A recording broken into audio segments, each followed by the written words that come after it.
ስግጥ ፍምስቱርን ምን ያመለክታል? አትሊስት ሙሉ ኢትዮጵያን በመዞር ከአዲስ አበባ ይጀምራል። ስግጥ ፍምስቱራችን ኢቨንቱ የሚዘጋጀው የመጀመሪያው አዲስ አበባ ይጀምራል። ከዛ በመቀጠል ሙሉ ኢትዮጵያን ይዞራል። ወጣቶቹ በርቀት በቲቪ መስኮት ብቻ ሳይሆን ማየት ያለባቸው አዶናይ ሁሉም በአዋሳ፣ በድሬዳዋ፣ በደቡብ በተለያዩ ከተማዎች አዲስ አበባ፣ በባህር ዳር፣ ጎንደር ያለን እንቀጥላለን። ይሄ ሁሉ ቦታ እየሄደ አጠገባችሁ ነኝ ድረሱ፣ ለአፍሪካ ኢትዮጵያ እናስጠራል፣ ከአፍሪካም አልፎ ለዓለም እንዘጋጅ በሚል አጠገባቸው ብሎ መልእክት ማስተላለፍ ይፈልጋል። ሰላም የቻናላችን ተከታታዮች፣ ሰዓቱን መረጃ ይዘንላችሁ መጥተናል። በኢትዮጵያ እጅግ አነጋጋሪ ክስተቶች እየተስተዋሉ አሁንም ቀጥለዋል። አንዳንዶች ምን ነክቶን ይሆን እያሉ ተጨንቀዋል። እንደ ሀገር የሚያሳስቡንና የማያሳስቡንን ነገሮች መለየት እስኪያቅተን ድረስ ትኩረት የምንሰጣቸው ነገሮች አስገራሚ ሆነው ቀጥለዋል። አሁን በተሰማ ዜና ሰግጥ ፈምስ ቱር በመላው ኢትዮጵያ ሊደረግ ነው ተብሏል። አዘጋጆቹ ጋዜጣዊ መግለጫ ሰጥተዋል። እንደ ሰራዊት ፍቅሬ ያሉ የልጁ አድናቂዎች ጋዜጣዊ መግለጫ ላይ መገኘታቸው መነጋገሪያ ሆኗል። ተሳተፉና ኢትዮጵያን በአፍሪካ ስሟን እናስጠራ እያሉ ነው። በርካቶች ግን ይሄ ነገር ስሟን በምን ሊያስጠራ እንደታሰበ አልገባንም፣ እንደ ሀገር ልንሰግጥ ልንፈምስ ነው ወይ እያሉ መነጋገሪያ አድርገውታል። የዚህ ትውልድ የቲክቶክ እንቅስቃሴ በርካቶችን እያነጋገረ ሲሆን በድጋፍም በተቃውሞም በርካቶች የራሳቸውን ሀሳብ አስተያየት እየሰጡበት ይገኛሉ። የህዝብ ተወካዮች ምክር ቤት አባል የሆነው ዶክተር ደሳለኝ ጫኔ ቲክቶክ በማህበራዊ ጉዳዮች ላይ ብቻ ሳይሆን በኢትዮጵያ ፖለቲካ ላይ ጭምር አዲስ ነገር ይዞ እየመጣ ነው ሲል ሀሳቡን አጋርቷል። የቲክቶክ የፈጠራ ሽልማት በተካሄደበት ወቅት በቀጥታ ሲተላለፉ ነበሩ የተባሉ የኢትዮጵያ የጥራት ሽልማት እና ጠቅላይ ሚኒስትሩ ለፓርቲያቸው ከፍተኛ መሪዎች ለሀገሪቱ ባለስልጣናት ማለት ነው የሰጡት ከፍተኛ ስልጠና በህዝቡ ትኩረት የተነፈጋቸው ሲሆን ቲክቶከሮቹ የሰውን ትኩረት እየቀየሩት መሆኑን እነዚህ ሁለት ጉዳዮች አስረድተዋል። የአብዛኛው ትኩረት የሀገርን ኢኮኖሚና የፖለቲካ ጣፋንታ ከሚነኩት የጥራት ሽልማት ወይ የአመራር ስልጠናው ላይ መሆን ሲገባው የሆነው ግን በተቃራኒው ነው። ሽልማቱ በሚከናወንበት ወቅት የሁሉንም ትኩረት በመያዝ ከፍተኛ መወያያና መነጋገሪያ የሆነው የቲክቶክ ተጽዕኖ ፈጣሪዎች ሽልማት ሲሆን ሁለቱ ሀገራዊ ክስተቶች ግን ከህዝብ እይታና ትኩረት ውጭ በመሆን መነጋገሪያ ለመሆን ሳይችሉ አልፈዋል። እነዚህ ሁለት ፖለቲካዊና ኢኮኖሚያዊ ጉዳዮች የሀገሪቷን ህዝብ በአጠቃላይ የሚመለከት ሲሆን ነገር ግን ማንም ከቁብ ሳይሰጠው አልፏል። የቲክቶከሮቹ ሽልማት ግን እጅግ መነጋገሪያ ሆኖ ማለፉ እንደ ሀገር ሌላ አቅጣጫ እየያዝን መተናል የሚል እንግዲህ ሀሳብ በሰፊው ይንሸራሸራል። ይህ ነገር ትልቅ መልእክት እንዳለውና የኢትዮጵያ ፖለቲካ አቀራረብን መለስ ብሎ ማየትን የሚጠይቅ ነው በማለት የህዝብ ተወካዩ ደሳለኝ ጫኔ ሰፋ ያለ ትንታኔ ሰጥተውበታል። ሌሎች በበኩላቸው ወጣቱ ፖለቲካ ስለማይገባው ስለማይመለከተው ሳይሆን በኢትዮጵያ ፖለቲካ ውስጥ አይመለከትም እኔ ነኝ የማውቅልህ የሚልና አግላይ አካሄድ ስላለ ወጣቱ መዝናናቱ ላይ እንዳተኮረ ይናገራሉ። በ1997 ዓ.ም የነበረው የፖለቲካ መነቃቃት የተፈጠረው በወጣቱ መሆኑን የሚያስታውሱ እነዚህ አካላት በጊዜው የነበረው መንግስት አስቦበትም ሳያስበው የፈጠረው ሰፊ የፖለቲካ ምህዳር ወጣቱን ጠቅሞት ነበር ይላሉ። ከ1997 በኋላ ግን መንግስት አፋኝነቱን ስለቀጠለ የወጣቱ ፖለቲካ የተሳትፎ ሞቷል ብለው ይከራከራሉ። መንግስት የወጣቱን አእምሮ በተለያዩ ነገሮች ለመቆጣጠርና ጠያቂ እንዳይሆን ከሚጠቀምባቸው ስልቶች መካከል የማያቋርጥ የመዝናኛና የቧልት ዝግጅቶች ማበረታታት ዋነኛው ነው በማለት አምርረው ይተቻሉ። የቲክቶክም እንቶፈንቶ የማደንዘዣው አንድ አካል መሆኑን ነው እንግዲህ እነዚህ አካላት የሚያስረዱት። የኢትዮጵያ ወጣቶች ከሌሎች ሀገራት ወጣቶች አንጻር ማህበራዊ ሚዲያውን በአግባቡ ሲጠቀሙበት አይስተዋሉም የሚሉ ተቺዎች በበኩላቸው ማህበራዊ ሚዲያውን በራሱ መረዳታችንን እርግጠኛ ለመሆን አያስደፍርም ይላሉ።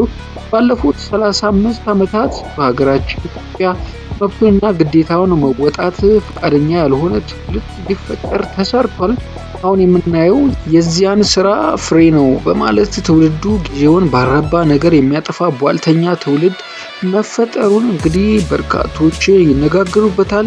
ህዝብ ተጎዳ፣ ፍትህ ተጓደለ፣ የሀገሪቱ የውጭም ሆነ የውስጥ ዕዳ ጨመረ ወዘተ የሚለው የሀገር አጀንዳ የማያሳስበው ትውልድ ቀንና ማታ ቲክቶክ ላይ ተቸክሎ ቢውል አያስደንቅም ባይ ናቸው። ምናልባት ጥቂት ሰዎች ከዛ በሚገኘው ገቢ ስኬታማ መሆን ይችሉ ይሆናል። ከዚህ ጋር ተያይዞ ምናልባትም ሀገራችሁን ሽጡልኝ ብሎ ለሚመጣ ነጋዴ ትርፍ ካመጣች ምንም ችግር የለውም የሚል ትውልድ እየፈጠርን መሆኑን መገንዘብ አለብን ሲሉ ያስጠነቅቃሉ። ጉዳዩን ከዚህ በተለየ መልክ የሚያዩት አካላትም አልጠፉም። በማህበራዊ ሚዲያ ላይ አዘውትሮ ሀሳቡን በመግለጽ የሚታወቀው የህግ ባለሙያው አሳፍ ኃይሉ ወጣቶች በመደገፍ ይሟገታል። ያለፈው ትውልድ ከጫነባቸው የብሔር ምናምንቴ ኮተት በራሳቸው መንገድ ራሳቸውን ነፃ እያወጡት ነው። በራሳቸው መንገድ በራሳቸው ምርጫና በራሳቸው ሙድ የሚመሩና የሚጓዙ ናቸው ባይ ነው አሳፍ። ቲክቶኩ በጥልቅ ምን እንደሆነና በምን ሰግጠው እንደፈመሱ ባላውቅም የራሴ የቲክቶክ አካውንት ባይኖረኝም ነገር ግን በእነዚህ ልጆች ላይ አዲስና ትኩስ ጉልበት፣ አዲስ ኃይል፣ ያለፈውን ቆሻሻ ጭነት ያራገፈ ነፃ ነፍስና መንፈስ አይቻለው በማለት ይከራከራል። ይህ ወጣቶቹ የተጎናጸፉት ነፃነት ለነገዋ ኢትዮጵያችን ትልቅ ስንቅና ተስፋ ነው። የትናንትናና የዛሬ ኮተታችንን የማይሸከም የራሱ የሆነ ትውልድ እየመጡ ነው ባይ ነው አሳፍ። አዶናይ ከኮተታሙ ትውልድ የተለየው የአዲሱ ትውልድ የክብር አምባሳደር ነው። ነፃነታቸው ያስቀናል፣ ኦፕቲሚዝማቸው ደስ ይላል። ባላቸውና በሆኑት በሚያደርጉት ሁሉ ያላቸው ደስታና በራስ መተማመን የመርካት ስሜት ይበል የሚያሳይ ነው በማለት ድጋፉን አሳይቷቸዋል። ከእድሜያቸው በላይ ትልቅ ነገርን የመስራት አቅም እንዳላቸው ያመኑና መንገዱን የጀመሩ ናቸው። እነዚህ ወጣቶች በምንም ነገር ለማፈር ጊዜውም ቦታውም የላቸውም። ለኮተታሙ ኋላ ቀር ትውልድ መስሚያቸው ጥጥ ነው ባይ ነው። እንግዲህ እነዚህ አዲስ መንፈስን ያረገዙ ነፃ ትውልዶች ነገ በየተሰማሩበት መስክ ልቀው ትልቅ ደረጃ የሚደርሱና ሀገራችንን ከተጣባት የጋርዮሽ ኮተት የሚገላግሏት ጄንዚዎች እንደሆኑ አልጠራጠርም በማለት ሰፋ ያለው ድጋፉን ገልጾላቸዋል። ይመቻቹ ጄንዚዎች፣ ይመቻ አዶናይ፣ እንኳንም ሰገጥክ፣ እንኳንም ፈመስክ፣ እንኳን ደስ ያለ በማለት ጽሑፉን ይቋጫል። ለዚህ ሀሳብ መረር ያለ ተቃውሞ ሀሳቦች ተሰንዝረውበታል። የሚደግፈውን የማያውቅ የሚወደውና የሚጠላውን ሰው መርምሮና ፈትሾ የማይወድና የማይጠላ ይህ የለብ ትውልድ እየመጡ ነው የሚባልለት ሳይሆን ፋራ ትውልድ ነው በማለት የገለጹት በርካቶች ናቸው። ነፃ ትውልድ በማሰብ ኃይል በአእምሮ ጉልበት የሚወለድ እንጂ በአፍና በታይታ ብቻ የሚፈጠር አይደለም በማለት ትውልዱ እየተጓዘበት ያለውን ያለአዋቂነት መንገድ የሚሞክሩ አካላት ቁጥራቸው ቀላል አይደለም። ይህ ትውልድ እንዲህ በቀላሉ ከዘረኝነት ዘባዝንኬ በቀላሉ የሚወጣ ትውልድ አይደለም። ገና ብዙ ዋጋ ይከፍላል። የአባቶቹ የራሱ ጣጣ አንድ ላይ ይወጣል። የለብ ትውልድ ችግር ያባዛል እንጂ አይቀንስም። የታይታ ትውልድ ጥልቀትም ሆነ ርቀት የለውም። ከያ ትውልድ የባሰ ነው እየሆነ ያለው። ይልቁንስ እየመጣ ያለው ትውልድ ግልብ ትውልድ ነው። የሚደግፈውን የማያውቅ የሚወደውና የሚጠላውን ሰው መርምሮና ፈትሾ የማይወድና የማይጠላ ፋራ ትውልድ ነው። ፖለቲካችን የፋራ በመሆኑ የተፈጠረውም ትውልድ ፋራ ሆኗል።